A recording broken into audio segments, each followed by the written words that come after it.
Well, Jess, my love, welcome to the show. Oh my gosh, I'm so excited. Good to see you. How are you? I'm so good. How about you? I'm really good too, actually. Yeah. All smiles. I know you have nice weather there. It's been raining here. I'm not gonna lie. I'm kind of missing the Arizona sun at this moment. Yeah. Yeah. See? But don't be fooled. It will be warm here very, very soon. Oh gosh, I know. Too warm, too warm. You know. Okay. Tell my audience quickly a little bit about who you are and what you do today. Yeah. Today I am the host of Unscripted, the podcast, and Unscripted, the mastermind. I'm also a retreat host. I was a brick and mortar salon girl for many, many years, 22 years in the beauty industry, hair, makeup, traveled all over the world, got to do some of the coolest things. Kind of came into a realization when my son was like 7 or 8 years old of being stuck behind the chair, quote unquote. I Hmm. loved the beauty industry. It raised me. It gave me so much opportunity to meet people, learn how to conversate, ask really good questions, learn from so many different people. And it wasn't until I kind of got into Lori Harder's world, which is one of our longtime mentors and friends. We were friends through the fitness industry, but I started to watch her progression with going to personal development events and kind of leaning into what else she could be doing in her gifts. And I thought, what don't I know that I could possibly be doing? And so that led me down the path of going to different events, joining her events. And then when her husband launched Fast Foundations, the mastermind, which was an early stage mastermind for entrepreneurs looking to grow and scale online, I was like, I definitely don't have any of that, but I know that if I want to learn any of that, I better go follow people who are doing the things that I want to be doing. So Was that's how this the rabbit, pre-shutdown? Was this it was right pre-lockdown? before. It Okay. was February 2019. Got it. Because I know you were obviously affected like so many people with your brick and mortar, which I want to talk about. The world shuts down, all the brick and mortar shut down, and here you are 20 years, 20 plus years into having a brick and mortar. So I definitely want to discuss that. Yeah. But if you joined something like this in 2019, before your business had kind of been on halt, what Mhm. was the intention? Like, what were you looking for?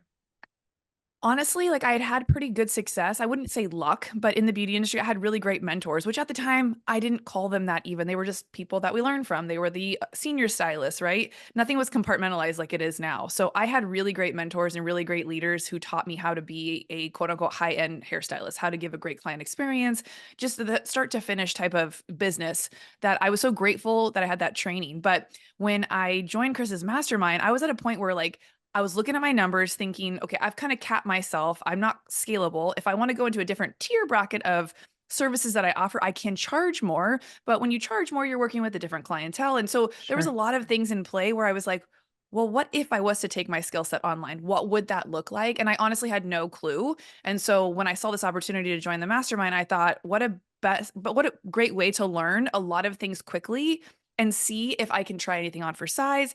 Chris's advice was really just like, masterminds have changed our lives. Get in the room and see if these people can't help you figure things out. And I thought, what the heck? I haven't had never made an investment like that in myself at that level that I didn't know the exact clear ROI on yet. And Right. I was like at a point where I was willing to put some skin in the game to see what could come of it. It's huge. It's so big because so many people sit here and I'm thinking just like with stylists, it's like, okay, I'm going to take this course this weekend for $1,000. I'm going to learn how to put hair extensions in. And now Mhm. that's a new tool in my tool belt and I can charge for that. And it's something in my repertoire. It's on my resume. But when you enter into a room that is a mastermind for so many people, which you run them, I run them, and we're both in them, it's kind of open-ended and it's hard sometimes for as a business owner it's hard to come up with the tangible result that someone's going to get because it's different for everybody, but then as a consumer buying into a mastermind it could be really scary. So I'm curious if you had any like fear gremlins come up of what if I don't make my money back and what if I don't learn anything, and if so, how did you get past them? Oh, I had all of those times like a million because who isn't the comparison queen? Like, hello, I'm always like, oh, looks like she's doing better than me. Looks like they're more successful than me. And remember, I had spent, almost 18 years in my own bubble. And back in the day when I started, we didn't have social media. So you didn't know what the girl down the street was doing to make money. You didn't know how the other salons were marketing themselves necessarily. And so now we have all this exposure, and it's almost the exact opposite where we think people are probably doing way more than they're actually doing. Yeah. Well, we are somewhere in the middle, but yeah, I had a lot of really imposter syndrome thinking that everyone that was going to be in that room was probably very successful, which what did that mean? I was already a multi six figure stylist. I was successful also. I just didn't see my value in that room yet. And so there was fear, but then there was also like, I'm fine to be the beginner and I'm totally good with being the smallest fish in this pond right now. And the only way from here is for me to learn and go up. So I definitely didn't realize like how confronting it would be to put myself in a situation where every single thing felt brand new, where it felt like a foreign language. And like Lori always says, I was getting fire hosed all this information that I didn't have anything to apply it to yet. But Mhm. because they prefaced it that was going to happen, I kind of knew like, don't think you have to do everything at once. Like just let things kind of come to fruition. But being in that room really helped me see my strengths and my gifts and see that other people did things in a similar but different way because every industry kind of does things a little bit different. So, I mean, looking back, I'm so grateful that I said, screw it, I'll just give it a try because Yeah. it was the catalyst for everything. Yeah, and then moving into obviously spring of 2020, we all know what happened. I would assume, I don't like to make assumptions, but I would assume having the network number one and then the support number two, and maybe just like new ideas and perspectives that came from this fall 2019 room you were in, I would think it kind of set you up in a different mindset, at least approaching 2020 when everything shuts down. And I would guess that's when you really kind of made the big pivot online. Is that true? Yes, and yes, because what was crazy is when I had joined that mastermind in early 2019, I hadn't opened my own salon yet. I had been sharing a space with another girl. It was kind of like we technically did open it, but it was a suite. We weren't Sure. employing anybody else. And so during the course of that 6-month mastermind, a lot of the challenges that we were pushed to go do was to create something and to go, and I just took it and went with it. So I started a networking event for hairdressers where we met in person, where it wasn't about like learning a new skill. It was just about connecting and what is the girl down the street doing? What is the person at the other salon doing? And people loved it. They were amazing. And then I had an opportunity to open my dream salon space in downtown San Diego. One of my clients was just like trying to sublease part of his office space, and it all fell into my lap. So 6 months in, we were shut down. And I was like, shit, is this redirection or is what is happening right now? Because I Right. have waited 15 years to open this dream space and here I am now closed. And I was like, you wanted to start a podcast forever. You talk to people all day long. You're great at interviewing and asking questions and getting like do you really want bangs, Jessica? Or did something happen? Did you know what I mean? So I say that with jokes because that's kind of what I do is tell bad jokes. But the podcast came because I was so frustrated with what was happening to our industry and everyone else that had a brick and mortar space that I finally had enough of a pain point to get out of my own way to say, I'm just going to start with what I know and talk to the people that I do know and get this conversation going. And that's how we started doing live record. We weren't supposed to, but we set up in the studio because it was empty every Sure. Monday. And I sat down live and recorded 4 back-to-back episodes. One of my new COVID clients was a videographer. So he helped me structure everything and set everything up. And then I finally had Chris on the podcast because after running through 30, 40, local people in San Diego, I started to want to do like online interviews. And I had Chris on one day and I was talking to him at the end of the recording of the podcast. And I said, Chris, you should really have some sort of like coaching business or structure where, when people go through your mastermind, they can become like a Chris Harder coach, right? And Mhm. he was like, well, Jess, I'm not going to do that. But we actually implemented support coaches inside of Fast Foundations after the round you were in. And we're looking for one more person. Would you like to be a support coach?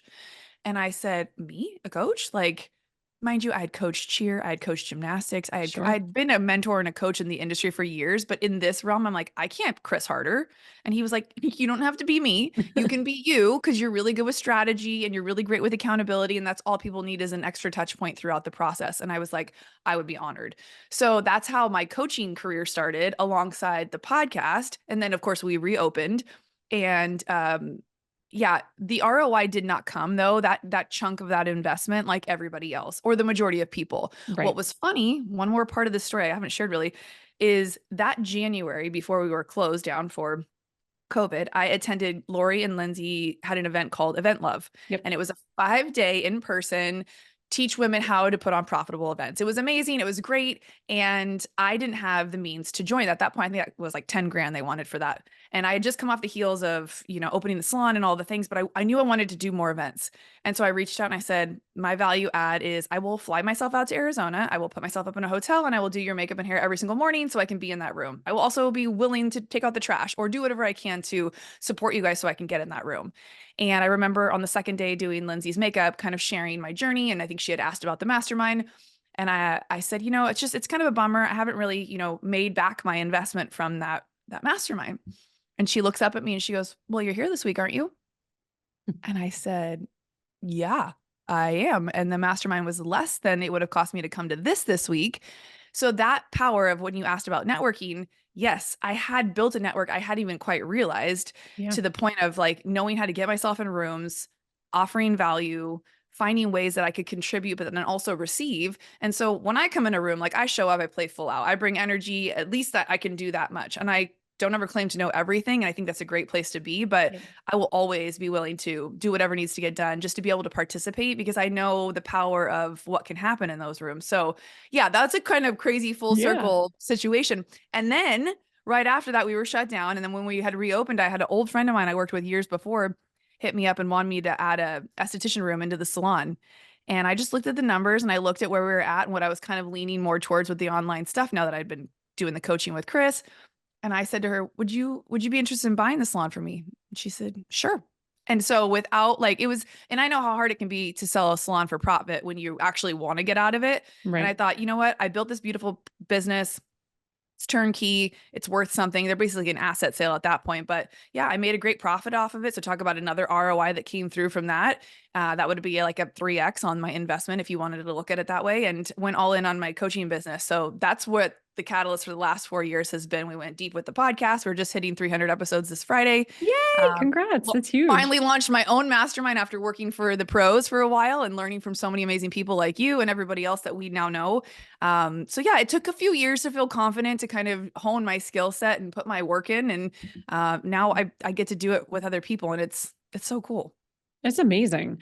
There's something that you said, there's like a theme that I'm hearing, and I'm going to use this word and we can unpack it in a second because it's like the most hated word right now.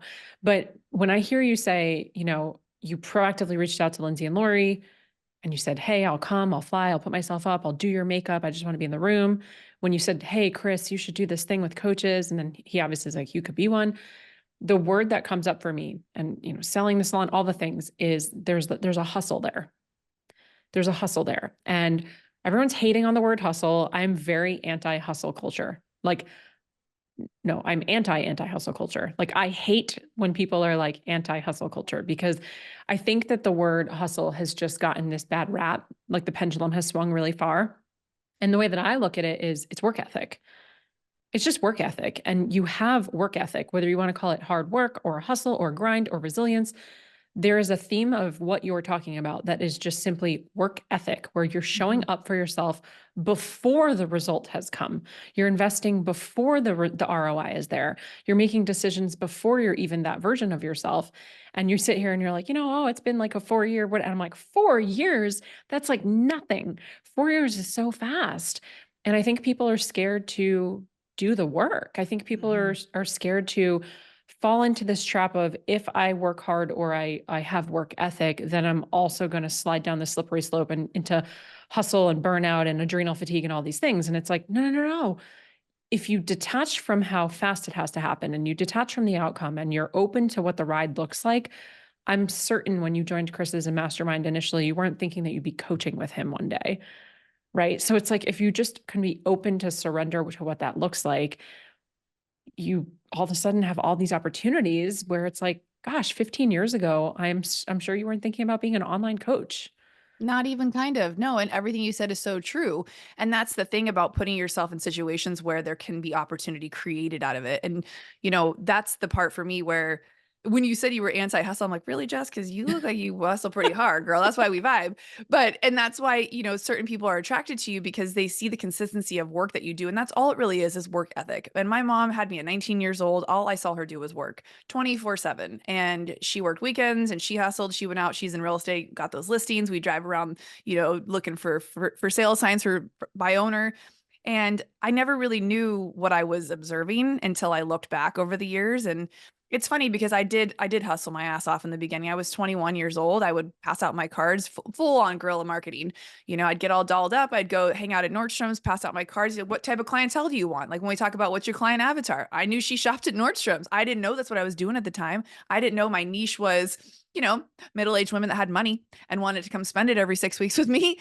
But when you look back at the things that maybe had worked for you in the past, there is patterns. There are things that you could kind of see of what worked. And I forgot about that when I started in this business. I literally forgot everything that I did in order to become as successful as I was in Yeah. the beauty industry. I had to stop a couple times and be like, what did you do before that helped you do XYZ. Yeah. And I was like, there were blinders on. You were focused. All you did was hair. You didn't do hair and then stop between a client and go do laundry and then tell yourself you needed a self-care break. You just went to work.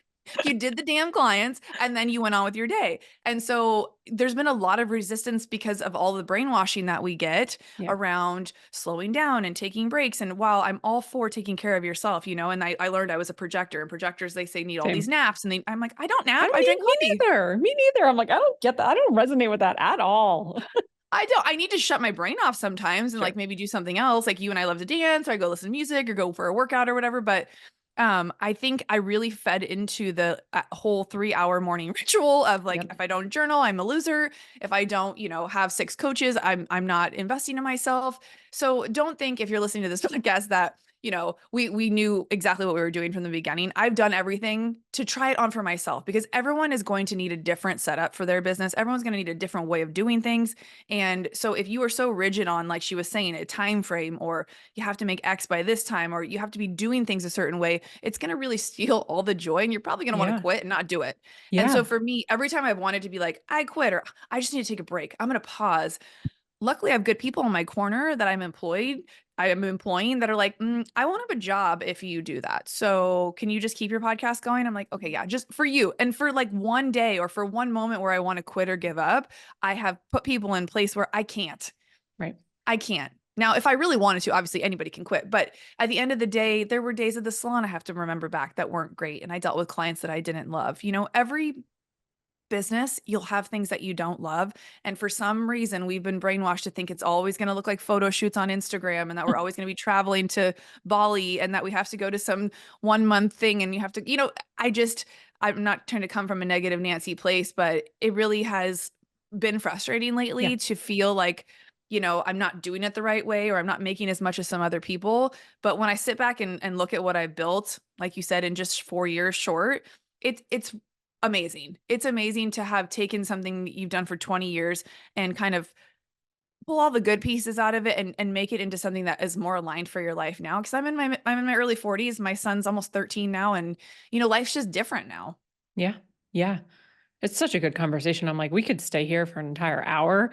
Like just the whole conversation about even they say pain has no memory. And I'm not saying things that you went through were, I'm not putting the label of pain on them, but when you were saying, oh, I didn't even remember that that's what I did at the early stages. And I would just see clients and they'd be back to back and I do the thing. And it's like pain doesn't have a memory. So we almost forget the work that it did require for us to get where we are. And we're Oh just yeah. so focused on what everybody else is doing and what we think we should be doing.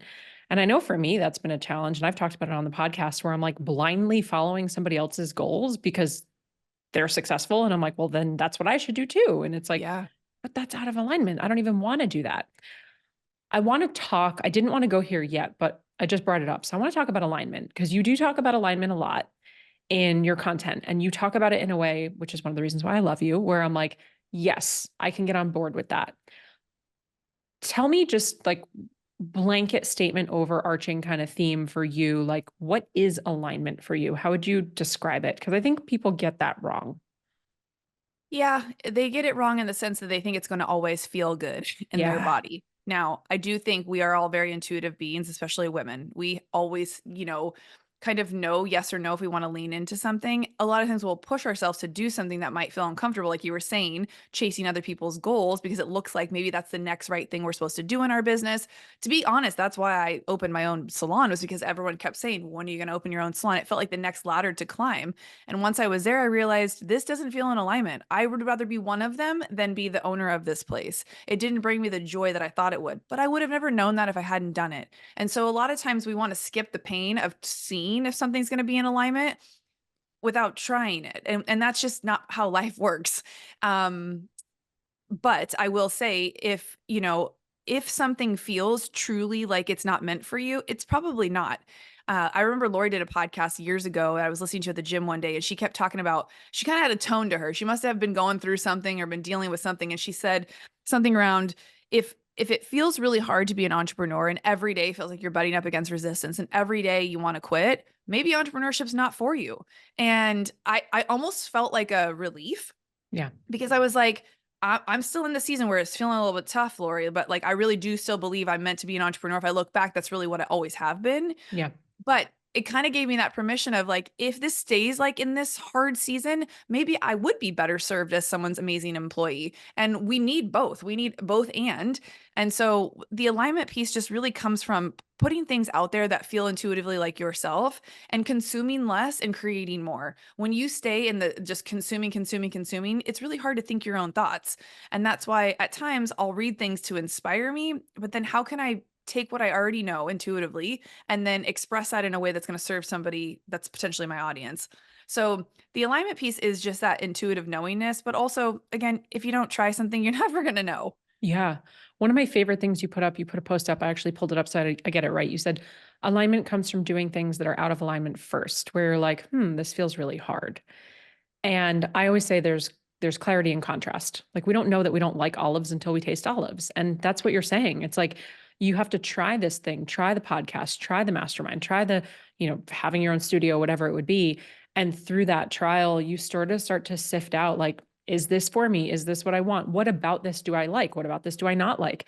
But again, where I think people are tripped up on this alignment word is that, like you said, it's always supposed to feel good. It's always supposed to be easy. I just magnetize, it falls in my lap, and I don't have to do the work. And it's the opposite side of the pendulum of hustle. And it's like, wait a minute, hold on. That is not what that means, right? Talk for a second about, you said being authentic to yourself. And I know for me, I have struggled with not being authentic. I have struggled with my voice as I've gotten older and as I've learned more. And now for me, I'm 12 years in this industry. The longer I'm in the industry, I say this all the time to my clients. I'm like, I feel like the more that I learn, the less I know. Because I feel like I'm now taking all the things that I've learned and I go to do something that is seemingly simple, like put a post up. And in my head, there's all these checklists of like, okay, hook, call to action. Did I do this? Is it polarizing? Angle? What am I doing? Is it 7 seconds? Is it 9 seconds? Right. And like, there's all these things happening in my head where there was a ignorance is bliss, dumb confidence 12 years ago, 8 years ago, 6 years ago, that I don't have that sort of ignorance anymore. I hate Mhm. to call it that word, but when I'm talking to my clients and our audience here in our community here at DBE, we talk a lot about being authentic. And authenticity is sometimes confusing because I think knowing even who we are is confusing. So I'd love to talk about that because I know for you, that's something that you've been through and you've been open about and just figuring out who you are. And I don't know if it's come from different pivots, if it's come from different life experiences, age, all of the above. How would you help somebody figure out their voice and like who they actually are? How do we quiet the noise around us? That's a tough one for sure, and a very loaded question. I do think it comes with all of the things that you said, the age, the wisdom. I do think the more I learn, I feel the exact same way as you. I'm overthinking more than I ever have in my entire life. I did not ever struggle from anxiety in the literal sense that, people are traditionally talking about anxiety and overwhelm. I didn't have that because I wasn't in a performative nature. My work spoke for itself, and there was a lot of validation around what I did before. Clients came in happy, they left happy, they paid, they wanted to come back very soon. So it was a whole different world than it is now. Authenticity is difficult now because we are speaking to the ethers. Your people are everywhere. If you're an online business owner or an online coach or an online service provider, whatever it is, you are no longer just in your niche area, right? Say you're from a small town, you're only going to get small town people. If you work in a really nice area of town, you're mostly going to attract those people. You don't have to go find your client avatars, if you will. You get to just kind of be you. This is what I do. This is the thing I provide. Haircuts. Do you want a bob or not? If you don't come to me. But for some reason in the online space, we feel like we have to like cover a lot more ground because, well, we want to have more clients, right? And we think potentially that's going to make us more money. And so we try to fit into all of these different like parts of us and put all of that out there at the same time. We're not authentically anything other than what we are today. And that's the problem is people try to put themselves in these boxes and speak in a way that they think people want to hear from them. The first 40 episodes of my podcast were very much me talking candidly of people in the industry around what was going on. How was that making them feel? And then once we got kind of that look out, I was like, how did you become so successful? What have you been doing the last 15 years to like create what you've created? And it was just learning that through asking more questions and starting to become a better interviewer. I wasn't authentically a great interviewer when I started. I was nervous. I said like a lot. I said all the time. And so authentically, that didn't feel good in my body. It quote unquote didn't even feel aligned because I was like, I'm not good at this. I suck at this. But I know if I want to get better, I have to keep going. I have to practice. I have to study my tape. I have to work on what I'm doing. I have to get better. And now it feels very aligned and authentic to be a podcast host. I'm Yeah. really freaking good at it. Yeah. Why? Because I've done it over 400 times now. I've spent 3.5 years working on something that feels authentic now. And so you can build up to feeling authentic about something, but if it's truly not what you want, you probably will never feel authentic doing it. If you are Yeah. chasing someone else's dream, it's probably not going to feel authentic. I mean, I wrote a book called Come As You Are. It's the art of unbecoming who they told you to be. We have so much conditioned shit thrown at us all of our lives. Like, we don't know what our own thoughts are sometimes. And so that is why self-care practices like journaling, going for clarity walks with no music, gives you time to think. It's why I love breath work, because all you have to do is focus on breathing. And so all you can do is get out of your head and into your body, and all your feelings and all this stuff starts to come up. But there's something I stand by, and it's around the podcast where I truly feel like I found my voice in podcasting because it's allowed me to speak freely. But going back to after those first 40 episodes, I started to really feel out of alignment with the podcast. Yeah. And I called my little brother and I remember saying, I don't think I want to do this anymore. And he was like, why? I'm like, it doesn't feel good. Like, I don't feel like I'm able to be myself. I don't know what's going on. He's like, well, what do you mean? What aren't you doing? I'm like, well, I'm not cussing. And I love the F word. So I feel like it's called Beauty Inspires Beauty. That was the original name of my podcast. Yeah. And it feels like it needs to be girly and soft. And I'm just not girly and soft. And he was like, Jess, my brother's like a rapper, right? We're from a small town. Like, he's Middle Eastern and Italian. I don't know what you're rapping about, kid, but he's always like, you always taught me to just be myself. And I'm like, oh my gosh, I'm not being myself. I'm trying to be like other podcasters and do it all perfectly and have these perfect scripts written out. And I'm like, I just want to be unscripted. Now I have Yeah. a There podcast you called go. Unscripted. So to give you that like piece, I changed the name of the podcast. I changed the complete direction of what I was doing. But it took me 40 plus episodes of learning about myself, how my style is, growing into a podcaster, if you will, to feel a sense of authenticity, authority, and again, alignment. So they're all Yeah. kind of intertwined in there. And by doing the work, you can find your way into those things. And intuitively, authenticity doesn't mean you have to recreate the wheel or be so different from everybody else. I mean, I spent the first 20 years of my life trying to be as different as possible. Purple hair, orange hair, red hair, weird tattoos, piercings all over my mouth. And like, I did it all to just be what? Authentic? To give the middle finger to my mom? I don't know. Maybe all of it. So, like you said, is it experience? Is it age? What is it that helps you create that authenticity? I think it's really taking the time to learn who you are and listen to yourself. And if things are starting to feel not good around you or in your body, listen to that and take Yeah. action and make changes. Yeah. Oh, it's such a good conversation though, because I'm thinking of someone I just was talking to the other day about this. And she's in the sitting in the space right now, trying to figure out who she is. But truthfully, she's been there for like a year and a half. And I'm like, there's a fine line between avoiding taking action, right? Like you're sort of procrastinating the action that you need to take by saying that you're trying to figure out your own voice or who you are or how you authentically want to show up or how you're aligned. And then on the other side of that same coin is like, okay, well, you have to do it, right? Like we said before, the clarity comes from the contrast comes from the clarity of doing it. And at DBE, we always say action breeds confidence because people are like waiting for that confidence. But you just said, I was 40 episodes in before I recognized, like, hey, maybe I don't actually want to do it this way. But one, you wouldn't have known that had you not tried. And two, you likely would not have felt confident enough to make a pivot or to say, you know Mhm. what, screw it, I'm going to do a rebrand. I'm going to call it something different. I am going to just show up the way that I want to show up. And I think in this space with social media, and it is more saturated than ever, it's not a problem, but it's a fact. It is harder to stand out. And to your point, I too had purple hair and red fire engine red hair and orange hair. Like I've been in that club with you. I think sometimes we think if we don't go all in on that side where we stand out so much, then like, where do we go? How do we stand out? And the irony of the whole thing, which we all know this, it's like the only way you stand out is just by being more of who you are.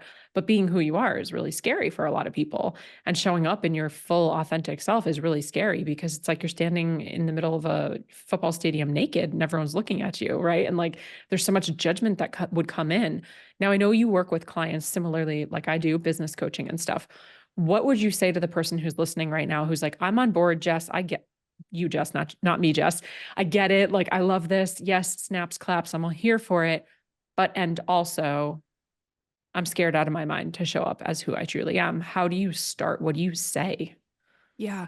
This is where I find my niche in coaching. And that's why it's difficult for me to have a sales page on exactly how I help people and what I help people with. But it's this exact thing that you just asked. I have a lot of people who are coming either from a different background, whether it's corporate or maybe they were in brick and mortar space and they're looking to pivot and do something different because they feel out of alignment. They at least know that much. They're at least an awareness that what they're currently doing isn't working. So it's enough for them to be like, what else is there? Kind of like where I was at, right? I'm helping a past version of myself figure it out too. And so that helps me feel in alignment because I know I can do that. I've done it for myself. And, I speak and coach to people who are just a few steps behind me. And I love staying in that bubble. Like I talked about earlier about I didn't want to ever be the $500 an hour hairdresser. And it wasn't because I didn't think I was worthy to receive that. It was a different type of clientele. And so the early stage entrepreneur who is feeling like they need to know how to, be a bodybuilder, but they've never had a personal trainer. Well, that's just not how it works. You don't wait till you're in shape to then hire the trainer. We know that theory. And I always use those as an example because we get that. But with business, it's no different. If there's things you want to learn, you go find people who have done the things you've done. And that's as simple as it can be. And then you take it a step further and you really learn how to build a business like what Jess does and how she can really help knock things out. But for me, it's that getting those first steps started, that it's a mix of mindset, yes, and of just taking small action steps to see how things feel, to start to get some momentum. And like you said, that action breeds that confidence and the clarity to know, oh, yeah, no, that's definitely not what I want to be doing. And I still, when I hear people call me a business coach or a business strategist, I'm like, no, I'm not. No, I'm not. I'm a mindset coach, but nobody wants to buy mindset shit. But really, they want to hear the strategy and the business stuff behind it. But I'm like, you got to get your head right. I didn't know how to cut a straight line when I graduated beauty school. A year out of school, I couldn't cut a straight line. What did I do? I kept trying. I kept practicing. I kept putting myself out there. I didn't just quit because I messed up a lot of people's hair. I was like, well, I'll just probably get better if I have to keep trying. And so that's why I call myself like an accountability coach and a hype woman, because I won't let you quit on yourself. And that's why I said earlier, I have those people in my life too that help me stay in momentum. And it's not easy, guys. None of this stuff is. And if there's ever anything that you want to push yourself in, it's that personal development, that growth. These are the kind of things, like these conversations. If you're listening to this podcast, you're somebody who's like, I just needed to hear this.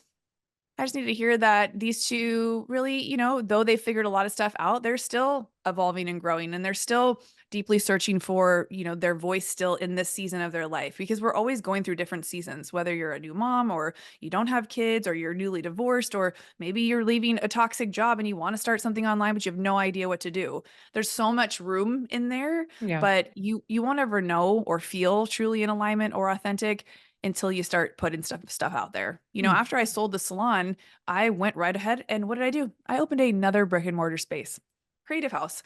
And I was hell bent that I was going to have this creative space and we are going to do all this cool shit there.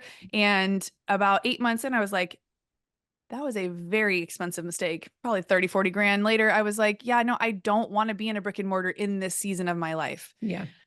But now, about 4 or 5 years later, I'm ready to be in person again. I'm an in-person person and I love creating spaces. So that felt like a failure at the time, but really it was just a really expensive lesson to learn. And what I also learned was the power of stopping the bleeding. If something is not working and it's costing you your mental clarity, money, everything else is falling apart because you're not willing to give that up, stopping the bleeding, walking away from something to take a pause can be the biggest blessing you've ever done in your life. It might feel like something's of a failure, but Yeah. every time I've cut things off or I've helped a client where they're just like, I just can't, or I'm working with this person and, they're having all these, I'm like, cut Yeah. it off and move on.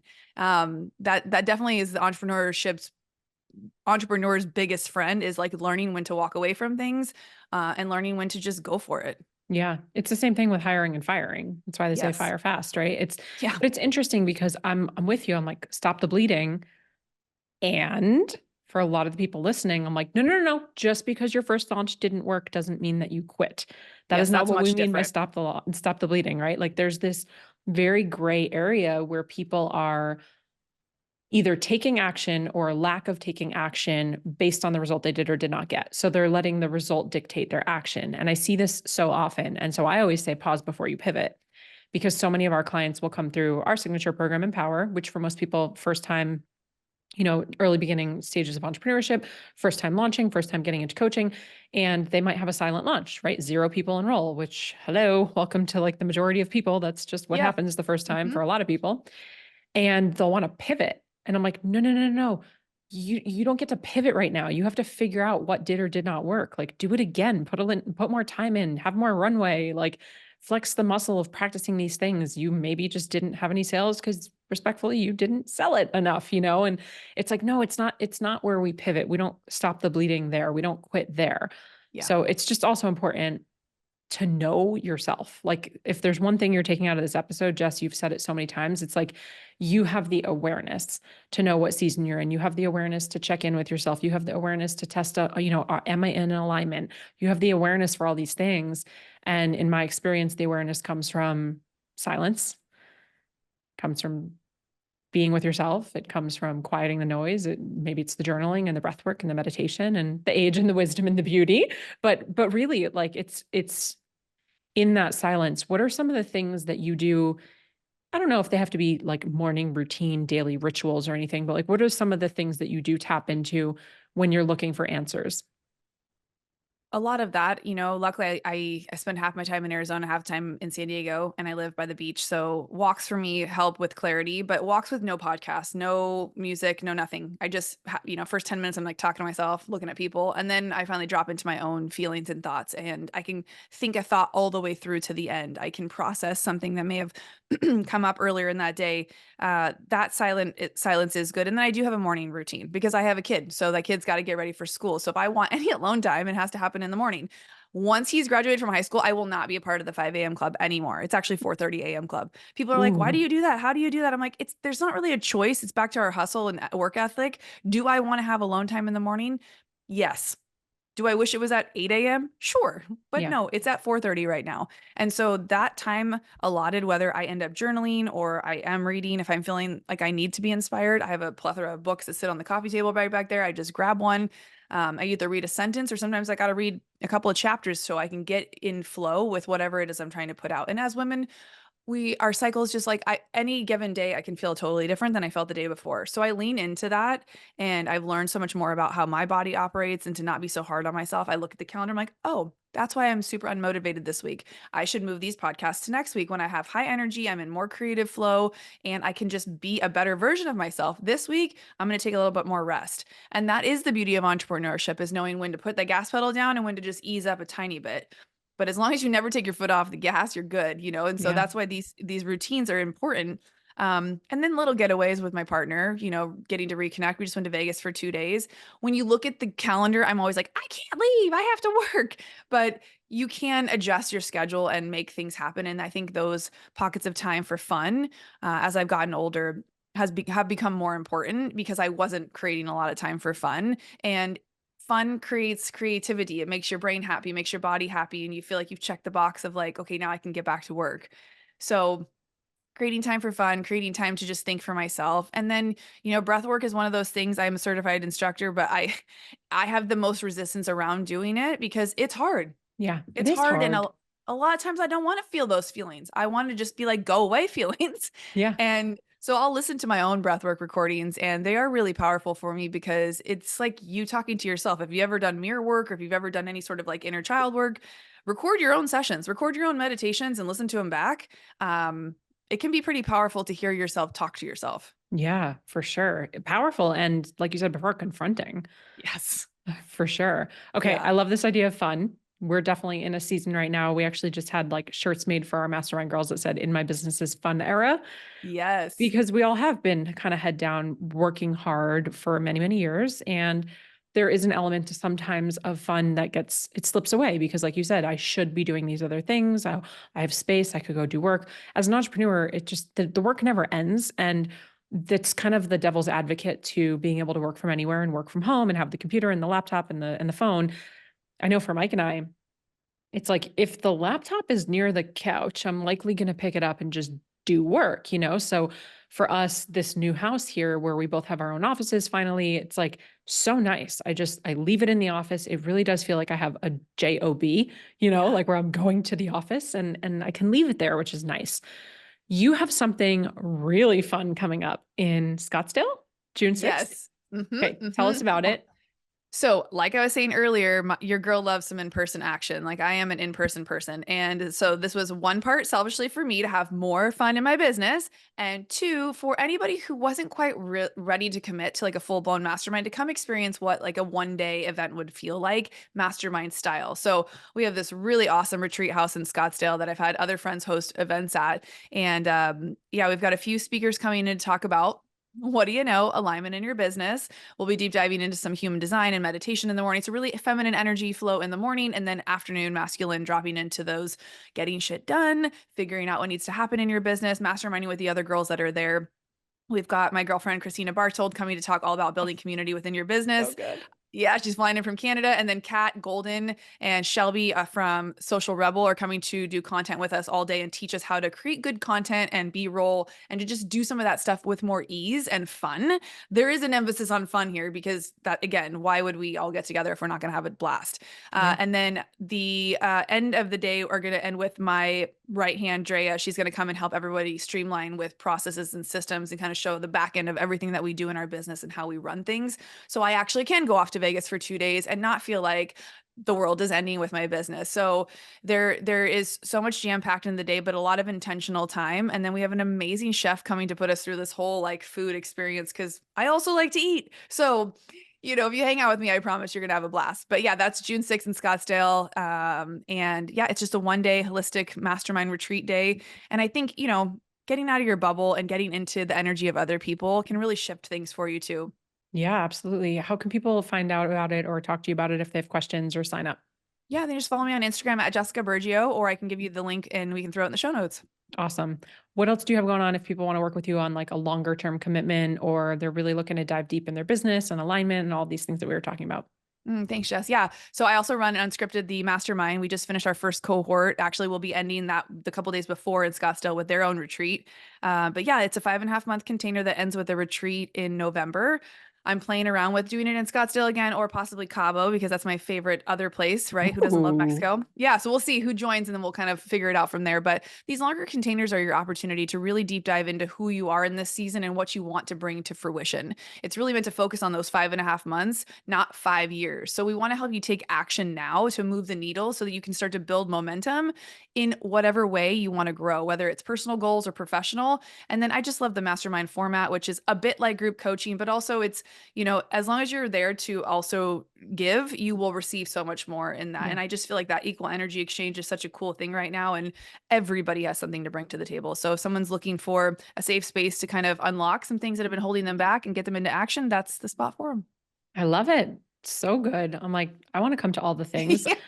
I Yes. definitely have FOMO not being in Scottsdale with just the sheer amount of events that go on there. It's That was unreal. such a perk of living there, but it's okay. We'll just Yeah. create them here on the East Yes. Coast. You need to, definitely. That's your home. You're your East Coast girl. I know, through and through. Definitely not Mhm. Southeast, but here we are now, new chapters. You cool with some rapid fire questions? Yeah, let's go. Cool. So I just said chapters. You've said seasons a couple times. I'm actually in a really interesting season myself. So I'm curious, what sort of season are you in right now? Where are you at? I Personal am or business? Oh, okay. Yeah, this is going to be real and raw. I am fighting the resistance to be a kept woman right now. So I have met the most amazing man. He travels, he's got a very amazing job. And, when they say, no one's coming to save you, I'm like, yeah, he is. He's here. He's going to save me. I laugh because him and, my close friends are like, that's cute. You'd probably be happy for like, what, 2 weeks? I'm like, yeah, I do thrive in my business, but it's interesting when I'm not coming from a scarcity place in my life anymore, how I'm building. And it actually has taken me a minute, like a beat to check in, like, who is she and what are your values? What are you creating from a place of what you really want to help out in the world? Or are you doing just the things you need to do to make money? And Hmm. so that's been a really juicy place to be. It's not a rapid fire, I know, sorry, but No, we're it's good. actually a fully loaded because at 43 in the season, like I've hustled and grinded my entire life, and not always in alignment. I just did the things I knew I needed to get done in order to make the money to have a business. And now I'm in this beautiful season where I can create what I really want to be doing, which is exactly what I'm doing with the mastermind and the retreat. So it's pretty cool to sit and look and be like, I would be doing this no matter what. I love that. It's so wild. Entrepreneurship is wild. Wild. It's just creating things out of nothing. It's so bizarre. Okay. What is something people get wrong about you? Oh, well, maybe not so much anymore. I think I'm a little intimidating. I don't know if it's because I'm loud or because I do use the F word a lot on my podcast. Back in the day, I used to I thought you were such a bitch when I met you, but you're so nice. And I'm like, I don't know if I hate that anymore. I don't get that anymore. I've really worked on my tone and my delivery and listening back to my podcast over the years. I'm like, you can say that nicer, Jess. So just working on myself. Yeah, I think that was the one thing I have worked on that. You know, it's interesting. I've known you for years though. I've never thought that, but you have a presence and you have a confidence. And I think that when people have a confidence, sometimes it's intimidating. Mm, And I don't think people can put to words. I don't think people could put the feeling to words. So it's like it comes off as like, oh, well, I could call you bitchy or like you're intimidating, but really it's just like you're very confident. You're also strikingly beautiful and you have a presence when you walk into a room. So it's like, oh, wow, that woman, you know? I mean, I've been in rooms with you. That's how I feel. Not thank that you're you. a And bitch. I think that I don't see that and I often don't know what to do about that. And I think it is intimidating for me to know that people do feel like that. So I do not overly try to be, I am friendly. My mom was the annoying person that would always talk to the person in the elevator or that. I was like, God, she's so embarrassing. And now I do it. And I'm like, great, best trade ever. It Great way is. to network. It really is. And people are people. Like everyone we should have discussions. My mom was the same way. Yeah. We'd check out to the grocery store like 30 minutes at the checkout line because she was buying one thing, but we Yeah. had to hear about the person's like daughter's, kids, son's Our moms would frog. have been best friends. Yeah. Like, Yeah. by the way, how is that kid's frog? Yeah. Okay. If you were That's why I'm going to to work at Trader Joe's when I retire so I can talk to all the people. everyone, it's so fun. It's so interesting. You get to learn so much about the world, people, yourself. It's like reading books. We get to Yeah. collapse time when we talk to people. If you were to give a TED talk on nothing that you're known for, what would it be on? Oh my gosh. Nothing, probably raising children, raising a Mm, son. yeah. Yeah, my I didn't son, even know you had a son for the longest yeah. time. Well, that's yeah. Well, I'm trying. My son has ADHD too, and one-on-one he's amazing.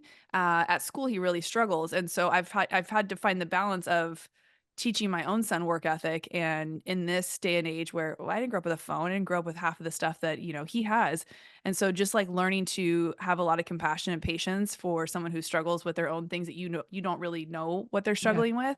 Having your own kid will help you definitely learn that, but the patience that having a kid, I guarantee because I have him, I've been able to become an entrepreneur like this online. If I didn't probably have that, I would have been like, this is too hard. I can't get through this. Like people are crazy. I can't deal with Yeah. people, And so having empathy and understanding and compassion for what he goes through has helped me work with people at a higher level and really see into, what they're really going through and be able to ask better questions to help them on a deeper level. So good. $50,000 question we ask everybody. If I were to cut you a check for $50,000 tomorrow, you had to use it in or on your business. You couldn't split it up or use it in one lump sum. How would you invest it? I take the podcast just to the next level. Love it. Like Yeah. marketing and stuff. Marketing, definitely. And then maybe even paying for some high level guests to be on, just those people I've always wanted to pick their brain and spend an hour or two with. And or if it was 250, I would build an incredible studio like Jeff Fenster has. I went up to Jeff Fenster in his studio. I walked in, I was like, you just blew my mind. I hate you. Now I know what the studio looks like. I need one of these. It was next level. It was like something you'd see at a TV studio, but even better. Yeah, I Yeah. know. That'd be so nice. Ugh, We have some space here that we were debating turning into a podcast studio, but it's like, do it. I know, but you can go in every and any direction. And I'm like, it's almost too much freedom at this moment, just where we're at, where I'm like, we'll get there, just not right Yeah. now. We'll get there, not right now. I love it. I could talk to you forever. This is such a blast. Thank you so much for coming on. I adore you. If you've loved this episode, which I know you have, or you want to reach out to Jess, or you just want to let her know that you had some sort of a takeaway or aha moment, something, a breakthrough today, screenshot the episode, share it on social media, tag me, of course, at I am Jessica DeRose, and then tag the other Jess at Jessica Burgio. It's Burgio. Is that right? Yes. Yes, it is. Cool. And you are listening to a podcast. So if you're curious about podcasting, I do have a freebie we can throw in the show notes also Ooh. on a few free ways to start or ideas that you need to check off your list. Also, if you're curious about starting a podcast, I also have a second freebie that's should I start one or should I not start one? And I'll tell you the secret. You shouldn't start one if you don't have any level of consistency in your life. But if you want to learn consistency, starting a podcast can help you do that. So I'm a huge advocate for finding your voice and building that authentic connection within yourself through a podcast. It's also the side thing I love to help people strategize with. So we can give you guys all those freebies down in the show notes. You can check those out. Love it. Love a free gift. We'll drop it into the show notes. Jess, thank you so much for being here. And as always, friends, cheers to your evolution. Thank you so much for tuning in. If you loved this episode, I invite you to be a part of our ripple effect and share it with a friend. And please, if you feel called, take 30 seconds to leave a 5-star review, and I'll be forever grateful. Until next time, cheers to your evolution.